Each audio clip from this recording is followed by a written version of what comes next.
Il se pose sur le pont d'envol du Tonnerre.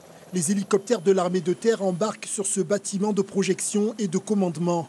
Direction le Moyen-Orient et le nord de l'océan Indien, entre la mer Rouge et le golfe d'Aden, dans les détroits d'Ormuz et de Bab el-Mandeb, une zone stratégique. Il s'agit pour nous de défendre les intérêts français. Cela consiste à sécuriser les voies d'approvisionnement, qu'elles soient de nos approvisionnements pétroliers ou de nos biens manufacturés en provenance d'Asie, et également être en mesure de répondre aux crises qui pourraient survenir.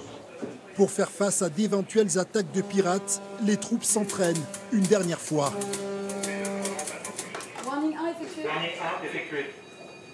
Amandine fait partie des 10% de femmes qui composent l'effectif.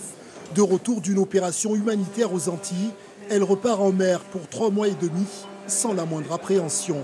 Quand je pars en mer, on est tellement entourés, tout autour de nous, on croise plein de monde. C'est une bonne chose de partir en mission et puis ça me fait pas peur de partir. Et je pense que c'est plus difficile pour ceux qui restent à terre. À 28 ans seulement, Gaëtan est en charge de la navigation du navire. Entré dans la Marine nationale il y a 10 ans, il a participé à une quinzaine de missions, loin, très loin de sa famille. Sur ce genre de bateau, on est quand même bien équipé, que ce soit au niveau internet, au niveau téléphonie. Quand on arrive en escale, on a la visioconférence. Quand on sort, on profite d'internet, on se met en wifi, et ça marche très bien. Donc mine de rien, on n'est plus dans la marine d'antan où là on n'avait aucune nouvelle. La marine moderne quand même nous aide à garder ce lien familial. Plus de 600 personnes embarquées, la vie à bord n'est pas toujours facile. Le bâtiment dispose d'un hôpital, 69 lits, un scanner, un bloc opératoire.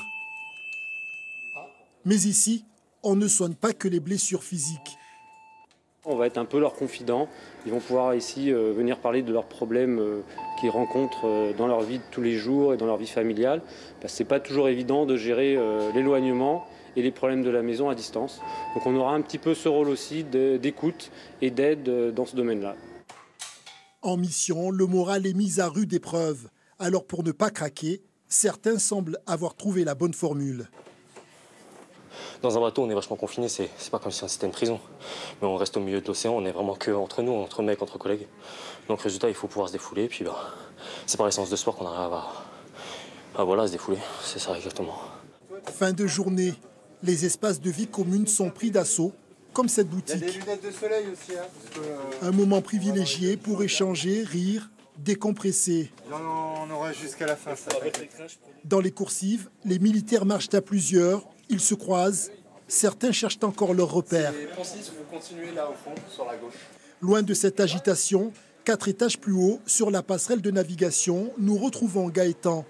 Il s'offre une courte pause, sa journée de travail n'est pas terminée.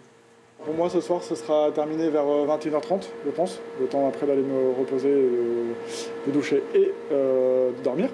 Et après, lever demain matin, 6h30, pour enchaîner sur la journée. Pour l'opération Bois-Bello 100, l'armée française sera rejointe à bord par les Marines de l'US Navy. Retour des troupes sur la rade de Toulon, prévu le 2 mars 2018.